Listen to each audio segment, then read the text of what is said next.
Hi, this is Kevin with KGM Jam with another episode of Permadeath No Man's Sky. And I've been doing some checking in on the Permadeath accounts as far as PvP goes.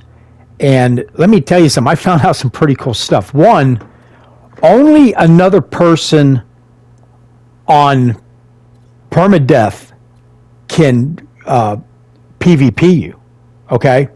Which means that puts it on level ground. So each setting is separate from other settings. So if you're playing in normal PvP, you can't go attack somebody in relaxed or permadeath or vice versa. Which means exactly what it says. Only somebody else playing permadeath can kill me, or I can kill them. Which means then whoever gets killed has to start over. Now, you can turn it on and off in permadeath. I don't know if that will kick you out of permadeath mode by doing so. I'm not positive about that. But anyway, that puts it kind of like into a Fortnite type situation, except there's a lot more at stake, because you could literally spend hours and hours and get knocked off or knock somebody else off, and they have to start all over. And so the problem which arises at this point then, if you join a group that they all agree to give each other's locations, that would work. That would be, like a Fortnite. You all show up on one planet and duke it out. And there might even already be players doing that. I haven't really checked into that. This was just me, thinking about it myself. And so, but what happens if you don't give out your location or make a group so that you all can find out? What if you have to hunt somebody down? And I started thinking about that. I'm like, wow, this is really getting, kind of interesting. So how would you hunt somebody down that you don't even know exists? Well, one would be through the YouTube videos they're making. So I'm making a video. And while you're watching it, you could get clues of, my name for one. You could see what systems I'm in and go from there and pretty much start tracking somebody down that way. Is there other ways to do it that I don't know about? I don't know. That would something that would come out, I imagine, in the game as you're playing. Could somebody cheat? I don't know. Somebody definitely on the team could probably easily identify you and find you if they gave a shit, or if they were incentivized to do that. So, and that just got me thinking. Now I put in on AI. I typed in, how could you track somebody down? Well, you got to understand the matchmaking split. Okay. Normal, survivor, creative, and custom all share multiplayer universes. Permadeath saves are completely isolated to their own multiplier instance. So I guess it's just permadeath that have their own universe when it comes to PvP. I guess the other ones do share the same multiplayer universe. I did not know that. To find players in the wild, you must travel to areas where permadeath players are forced to congregate. Okay, what do you mean forced? As we approach the center of the galaxy. Okay, so I imagine you old school players keep an eye open for people and set up. Yeah, I can see that right now. I imagine I'm going to have to start researching and find out. And if anybody knows anything about it, like any groups, I'll get on AI tonight and start researching that. I want to find out what's going on. I mean, I got 32 hours into it right now, and it's starting to really mess with me that if I die, I got to start over. But it also, at the same time, adds a level to the game that's very, what's the word I want? I don't want to use the word exciting, terrifying.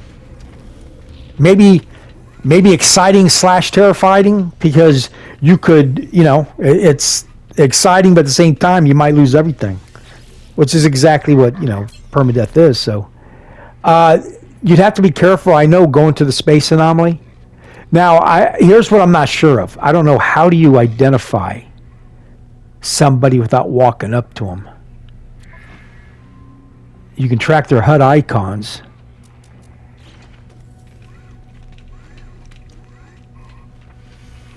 Oh, wow. Okay. Oh, you can scan the galaxy map. Open your galaxy map and look for a system with a crosshair symbol or flashing indicators signify systems are discovered or visited by other players.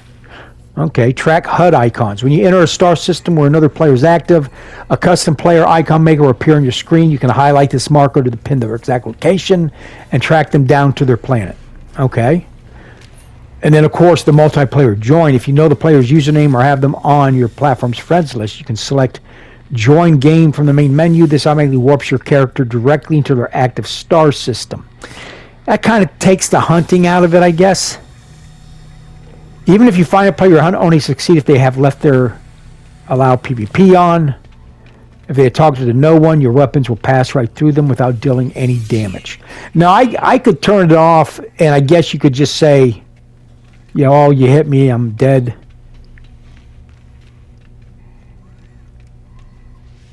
I don't know. That's very interesting. But here's what I'm thinking of doing. Here's what I'd like to do. Is start a club and have a membership, and I'm thinking like $1 a month. Okay, and you're like, well, why the F would I give you $1 a month to watch your stupid videos? Well, this is why. Because in order for you to qualify for what I'm going to offer, you'd have to join the club. And then if you are one of the people that hunt me down and kill me, you get there's a reward. There's like which I haven't figured out what yet. Anything from digital to physical. I guess I could mail it to you, type things, but I could offer rewards. And then maybe have like a monthly big reward that everybody who hunted me down during the month gets to join that raffle and they win the big prize. I don't know. That's just an ideal. I could then use the proceeds that come in. Say 10 people join a month. That's $10 a month. That's $10. I could use that for the prize. Of course, the more people that would join, the better the prize. I don't know if I'm even capable of running something like this, but I'm just talking here. This is just talk.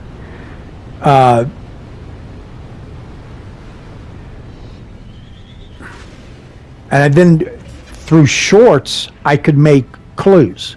I mean, you could watch the whole video, of course, but I could do shorts that are labeled Permadeath Clue number 1 for this round, for this guy.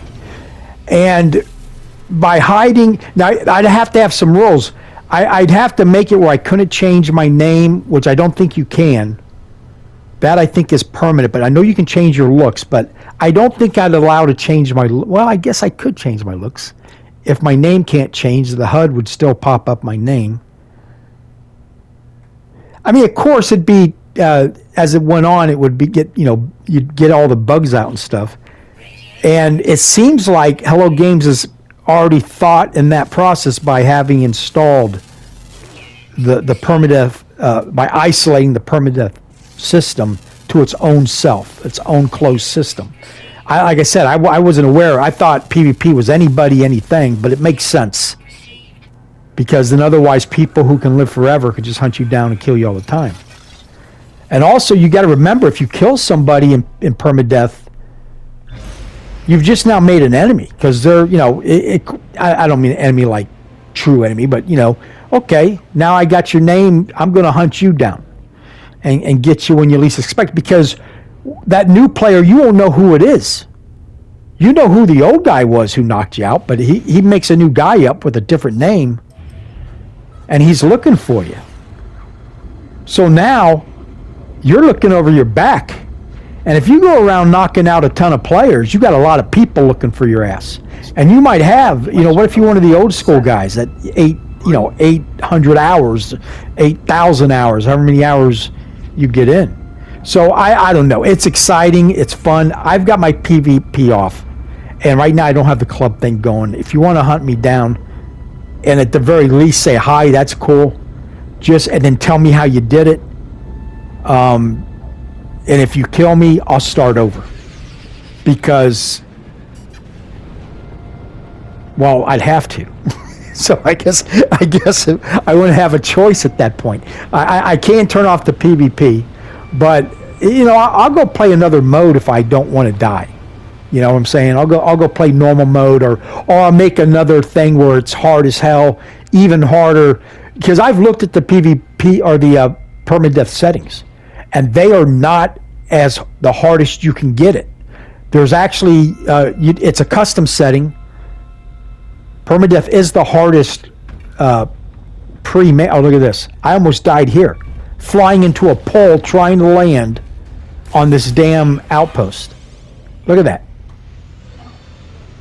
My shields are down. What the? I've lost 2 lives. I would have been dead almost. Luckily, I got off and I'm okay.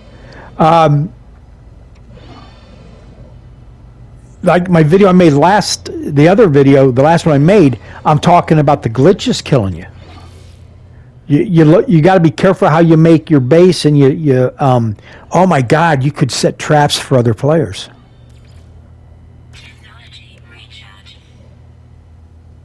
They teleport in, and it's like 1,000 feet up in the air. You do it on a foggy planet. They don't know where the bottom is, so they use up all their jet fuel, thinking they're going to hit the ground, and they're really still got 1,000 feet to go. Wow, it's unlimited the amount of possibilities of gameplay that you can do. I've got a couple people at work that play it. They're not on permadeath mode, but they play the game. I want to discuss that with them too. So you can do the multiplayer mode, but it transports you all to one planet and then you fight there. That would be fun too. I might try that out first. But this other way of offering a reward for you, like you're an outlaw, and the system's offering real world rewards, like, I don't know, maybe a gift card, cash, maybe a comic book slab that I don't want anymore, but somebody might want it. There's all sorts of things, physical and digital, you could do, type of thing. But I have ran into, with my Permadeath account, I don't want to say a brick wall, but time consuming. You get so little resource and you use up so much trying to stay alive that you're just constantly going. And some people say, well, that's not fun. Why would you want to do that? It is. I love stuff like that. It's a personal thing, yes. And lately, like the last couple sessions I've played, I've been on a planet that is so toxic that it literally will kill you in less than 30 seconds. Even with, now I'm not maxed out. I still got a lot way to go on my suit and stuff, but it's killing me. The bar's falling. Like, you see how it's falling now? It's falling so fast you can watch it fall. It's not a slow movement. It's a fast, literally 15, 20 seconds you have outside before you start taking damage and die, then another 15 seconds. So what I've been doing is building a base around the resources. Oh, and the Sentinels, they're all up my ass. I have not been on a planet yet that there's not a Sentinel. Now, some of them are like laid back and some are aggressive. But even the laid back ones, if you try to resource, they're going to attack you. The difference is they'll wait as long as you stop when they're coming at you. They give you a little window of opportunity to stop doing it also, like a forgiveness period, and then they move off, and you got to wait. So that takes forever. But anyway, I found if I build If I find a place to, let's say, copper. I find a copper mound, and I build a base around it, so it's indoor. The Sentinel can't get in. It will sit outside, but it can't get in. And it really doesn't matter because they won't attack you anyway from just setting up some automatic miners. But I've also made it big enough where, like a mine that's next to a bunch of carbon, I'll build it all around. I mean, I'm talking data size type bases indoors that when I get the carbon, it comes back, it respawns. And so now I've got all these bases over all these resource mounds and with mines on them, and I just teleport around. Bam, bam, bam. And if I need ammonia, I go to the ammonia base. If I need copper, I go to the copper base. Activate copper there. And wow, since I've done that, of course, and you can do that in any mode. And it's really sped things up and made it a lot easier. The problem is the carbon. They all those mine machines take carbon or condensed carbon. So I'm trying to build up to where I can hook up. I don't think you can hook up automatic power in any way, shape, or form on the mines. You can only, I've tried, but maybe there is. Maybe somebody will leave a comment or I'll find out down the road. But as of right now, I can't. I've got to physically go in there and fill up the carbon. But I'm only doing it when I need something. Because that will give me, you're allowed 5 of them at once. Okay? And I think right here I'm looking for my first, that's my chart that I got. And I'm looking for my first crashed vehicle. Or starship. Because I've only got one right now. And the strategy behind this is with the second starship, it will double my inventory. Everybody's like, oh, units. Forget the units. I'm not worried about units. Right now, inventory is more value to me than units. Yes, you need units to buy things, but I'm not really concerned about, as long as I got enough to do what I need to do, that's all I care about right now. So now I'm going to go find it. But I'm using, like, for power, because I got used to relax mode. You just enabled the damn base computer and it ran everything. Well, that option, of course, in Permadeath is not an option. So I'm using that, what is it, the generator, and the biofuel generator, which takes, I think I can put oxygen in it. And then what I'll do is I'll put a bunch of oxygen. I think you can have 3 of them in an area or one planet, whatever it is. And then I've always got fuel. But then again, it comes back to carbon because the oxygen generators or extractors need carbon. So carbon's my choke point right now for me at this point. So what I want to do is, that's the second starship that I get, I am going to just suck up a lot of carbon and just fill up that, so I got plenty of carbon to do these. And I'm not trying to run them all the time, just when I need them. Okay? And yes, you do need, well, you don't have to.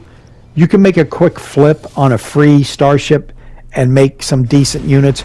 But if you want to max out the units, or you want the storage space, you got to repair the ship, because they take up all the storage spaces. And that's what I'm going to find out when I get here is I got to repair it. And when you're first starting out, the hardest thing for me to ever find is activated copper. I don't know why. It just is. I get on planets. It happened to me in relaxed mode and Permadeath mode. I get on planets that have activated copper and I can't find it. So I finally found one on this godforsaken planet that kills you in 30 seconds. And it literally took me all day to build this base because I could only be outside for a few seconds, and I only had enough material because of my inventory to build a few. I mean, and you're just using up all the material to do that. So you'd go and get some, build 3 or 4 pieces, and go back down and get more. And I'm getting most of it underground. especially on that planet, because then I'm not worried about the weather killing me. And I find on these bases, if you build at least 2/3 of it, you can get out of the weather, but it won't keep out the Sentinels, and it won't keep out the windstorms that are coming. So here it is. I found my first, or second starship, but this is my first crashed one that I'm going to be able to get for free. And I did that with the chart.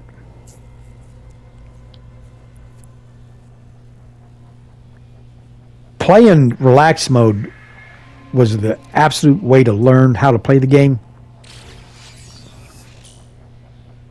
because it really was. Sometimes if you try to play a game and things don't go right, like if you start on permadeath and you got killed or died, you'd be like, screw this, and you never come back to the game.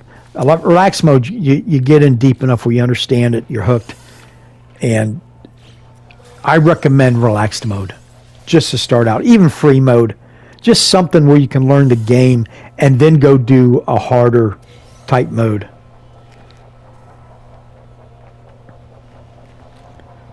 My relaxed mode has 300 plus hours.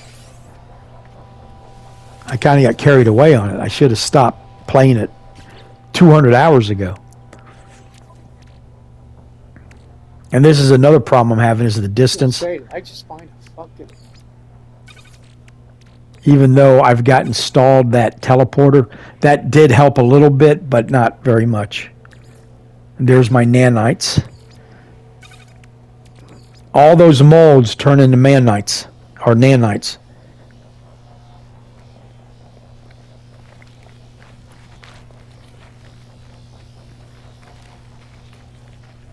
Now, sometimes you show up to these ships and there's a pilot that was survived.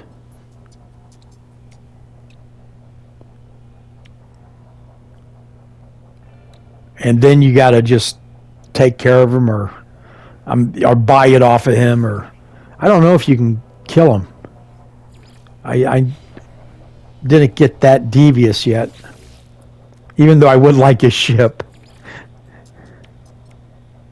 So this is a C class. Oh well.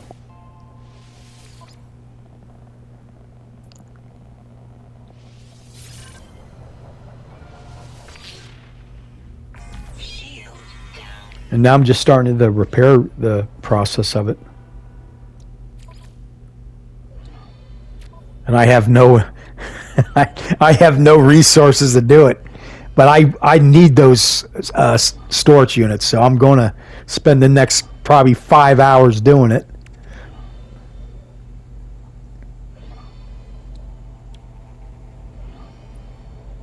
So yeah, if you're playing in the permadeath PvP, the space anomaly, you could just hang out there and pick people off as they came in. Well, you can't engage inside the anomaly itself, but you can...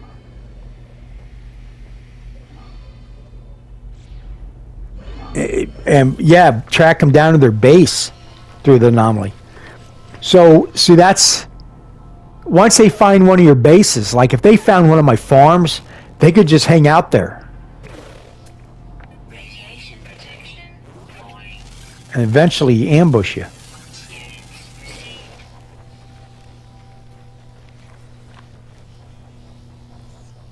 And then the expeditions, that'd be another way. Because that's pretty much everybody's going the same route.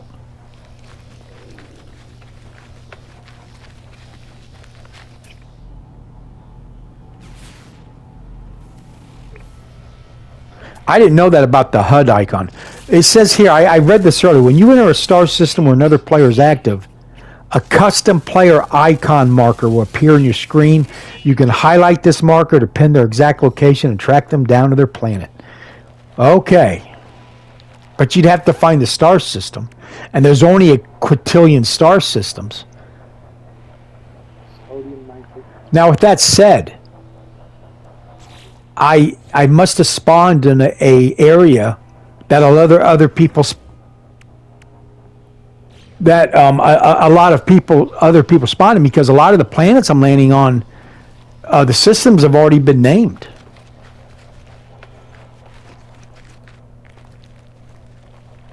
So So yeah, maybe you're not going to find the person you're looking for, but you do come across other players. Now, that one video I had of the guy getting on my Corvette uninvited, I did have a problem with the uninvited part because I go on other people's Corvettes all the time to look at them. I mean, my Corvette's a one-room Corvette, right? It's on my relaxed mode. I don't have a Corvette in this one yet. And look at this. This guy's attacking me. Watch. He takes one swipe at me and almost killed me.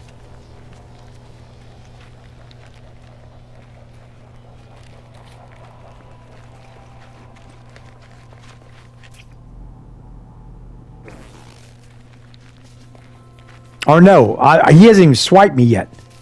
There he goes, right there. Look at that. He took out half my health and my shields in one swipe. So 2 or 3 swipes, I'm dead. That's why I'm running back to the ship. So you got the animals to worry about. But that's the first animal yet to have come right out and attack me. Most of them run away. So I just get in the ship, which is my little sanctuary.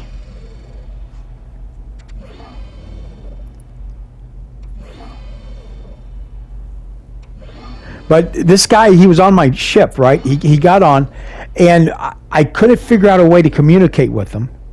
And then I thought, because I didn't know he was on there, I closed my door to the ship. And so I thought he's like signaling for me he wants to get off. And I said, yeah, no problem. So I go over, I open it up, and he runs over and closes it. So I'm like, okay, now obviously the way if you see the way he's dressed, he's an older, longer player, more experienced. So I'm like, well, how do I communicate with you? And he wasn't communicating with me, so I don't know if there's even a way to do so. So I said, well, I've gotten stuck in other people's Corvettes. When they take off, it just leaves me standing on the ground in the anomaly. So I took off, and instead of him staying, we went into warp drive. And I did not join an expedition, because if you join an expedition, as soon as you come out of the base, you go into warp drive. I came right into warp drive. I did not go into warp drive. I did not join an expedition. And so I don't know if that was because of him or her. I don't know if it was a guy or a girl, but whatever. Again, I didn't mind him being on there. I just was like, what do we do? Like if we can communicate or something. So look, this Cosmos coming out, a lot more people are coming out with a lot better ideas, but I've made a few, about the 3 or 4 ideals that I think it might be, but there's so many things they can upgrade within the game itself, so it's going to be exciting. Just add to what you got. We'll be happy. Make sure, though, you can toggle it on and off if it's something that could really change the gameplay, because that's a good way to lose a lot of players. So I'm back out. I thought I saw that creature again. I don't seem to be worried about him.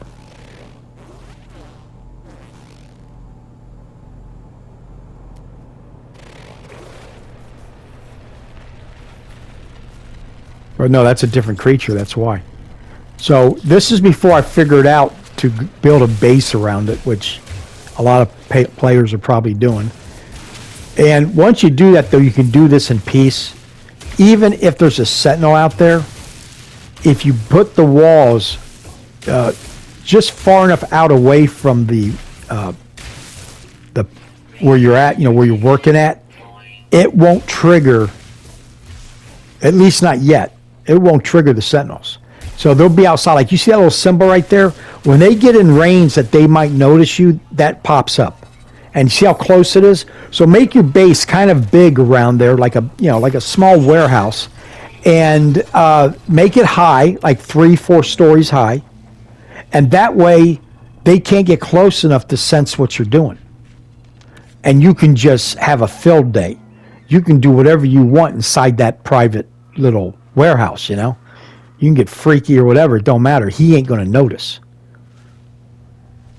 And if he is, he's not triggering because, usually I was worried if I triggered the Sentinels, they would appear inside my warehouse, but that has not happened at all. And then, of course, escaping underground is a good way to get away from them. I literally got attacked by some and went underground all the way back to my ship. And you can't just get in your starship and take off because they will then chase you through space. And that's even worse, especially in the early part of the game when you're not really, strong enough. And, yeah. It works. But they're also, anyway, so you go underground and you just wait till they go away. Get deep enough, excuse me, get deep enough and far enough away where they can't detect you. And then they dismantle or leave or whatever. But when I know I can kill a Sentinel, and I'm about to set up an ambush for him coming up, I'm going to farm them because they, especially in the early part of the game, you get a lot of nice stuff. And if you can track down their base and if you turn them off, you can always turn it back on, I guess. But that's got a lot of nice stuff too. I also found that if you get up higher in a building, like when I was in the settlements and they were attacking all the time, the higher up I went, the more safer I was.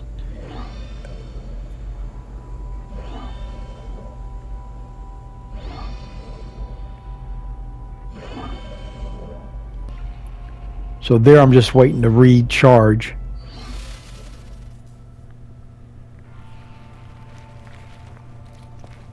But that's what I've been doing this whole video, is just pretty much gathering resources and fixing that ship. Radiation protection falling. Now, of course, once you repaired the launch thrusters, you can just bring it back to the space station. You don't need to fix the whole thing right where you're at. Because the problem is you could lose it. If you take off without marking that spot, good luck at trying to find it.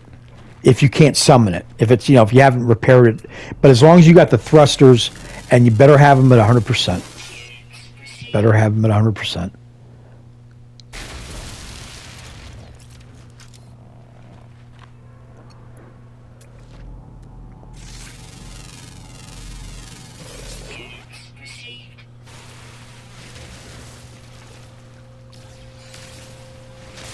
But my favorite part of the game is probably just exploring and gathering resources and building. It's just, just in a relaxed kind of way. The other stuff's fun a couple times, like the pirates and you got your freighter. After a while, the freighter just becomes a job. But the freighter's nice to have, to use it as a base on that side of it. But again, that comes under resources and building. And then the settlements, after I got into them, I got 3 of them running. And I'll tell you what, that became such a drain of time. And I don't think I was getting out of it. It's cool. The buildings look nice. I like the idea. But what do you really get out of a settlement? Other than the fact that you run it. You can't move the buildings around. You can't build nothing. You can build your base within the limits of the settlement, but that's going to cause a lot of problems, especially if a building spawns in one of your old buildings and you got to move it. That happened to me a lot. So I think in Permadeath I'm going to stay away from a settlement as far as running one, and probably stay away from a freighter, because basically you can build your Corvette to be a freighter if that's all you want a freighter for. The nice thing about the frigates is they'll go get you some weird shit. Sometimes. Most of the times it's generalized crap. They keep bringing it back, the same thing over. Oh, and it's a good unit generator. You make units. So that part of it. But really, to me, you can do just as much with a Corvette as you can a freighter. And in fact, you can turn a Corvette into a freighter, even though it's still called a Corvette.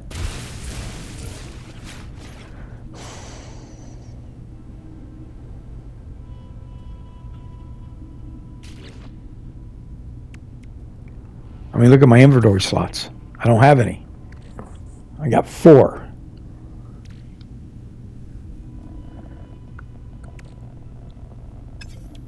And I'll tell you what, man. Once you get to the space stations, you can just buy some of this stuff. When it takes so much resource just to make one item, I don't mind spending the units.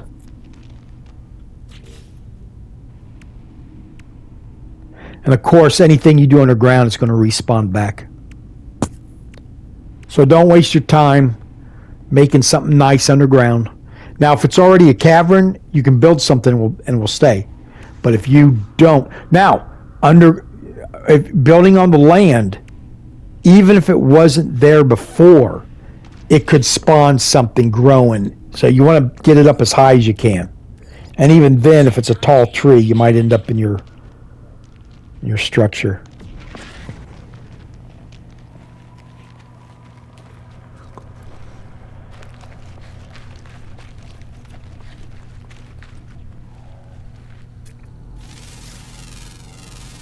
Radiation protection falling.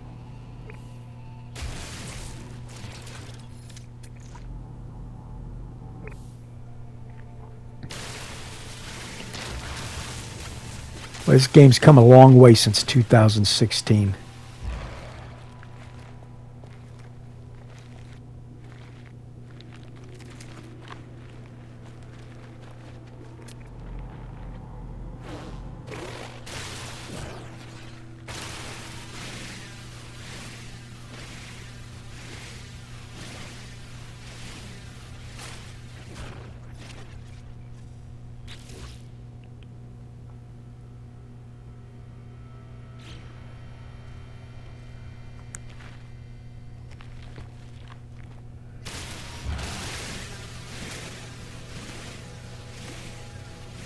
I don't know what happened to that.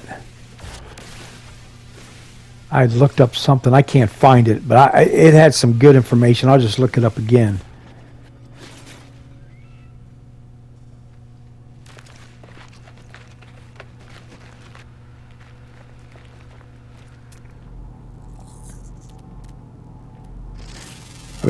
I've been using AI for the Dungeons and Dragons get together. We get together. I've been playing Dungeons and Dragons since 1977. Okay, or 1978, right around there. Got the blue box for Christmas, and we've been playing ever since. And I played it in the Marine Corps. I played it in trucking. I played it in now, and I'll probably be playing it in a retirement home. And let me tell you, you know all the negative energy just from being a gamer, and people will dog you about, oh, you play video games and then you spend. Well, you know what I tell people? I ask them, this is what I ask them, whether it's Dungeons and Dragons or video games. Well, how much TV did you watch last night? And the second you do that, they shut up, because you want to talk about a mindless hobby. And I watched, while I'm playing the game, I'll watch YouTube and stuff. So I understand, but I'm just trying to say the hypocrisy of it is, when we're playing a game, we're strategizing, we're learning, we're using our brain. Where in TV, not so much. And if you've ever watched somebody watching TV, film them and show them themselves watching TV. You want to talk about Zombieland. The reason they call it programming, right? But, we get together, you're playing with a bunch of guys, girls, whoever's in your group, and you're having a good time, and you're talking. And, we argue and discuss stuff other than the game about half the time, but just like, playing poker, something like that. And these games are just getting more and more complex and fun. So, anyway, that's it for this video. Please like, subscribe, and follow. Leave a comment. Thank you guys for leaving a comment. Love to hear from you. And tell me what you think of that ideal I got, and lead me in a direction if there's already some doing it. And have a nice night. PlayStation